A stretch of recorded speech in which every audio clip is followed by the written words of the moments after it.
MLC Teenmar మల్లన్నపై TPCC serious అయింది. 2 రోజుల్లో show cause notice ఇచ్చేందుకు క్రమశిక్షణ కమిటీ నిర్ణయించింది. మల్లన్నపై పీసీసీ చీఫ్ మహేష్ కుమార్ గౌడ్కు నాయకులు కార్యకర్తల నుంచి ఫిర్యాదులు వస్తున్న నేపథ్యంలో టీపీసీసీ ఈ నిర్ణయం తీసుకుంది. బీసీ కులగణన పలు అంశాలపై పార్టీ విధానాలకు విరుద్ధంగా మల్లన్న వ్యాఖ్యలు చేయడంతో పార్టీ ఈ నిర్ణయం తీసుకుంది.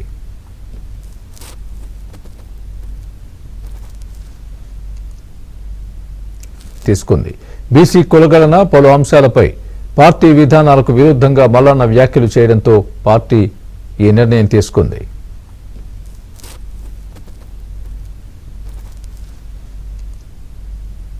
మల్లన్నపై పీసీసీ చీఫ్ మహేష్ కుమార్ గౌడ్కు నాయకులు కార్యకర్తల నుంచి ఫిర్యాదులు వస్తున్న నేపథ్యంలో టీపీసీసీ ఈ నిర్ణయం తీసుకుంది. బీసీ కులగణన పలు అంశాలపై పార్టీ విధానాలకు విరుద్ధంగా మల్లన్న వ్యాఖ్యలు చేయడంతో పార్టీ ఈ నిర్ణయం తీసుకుంది.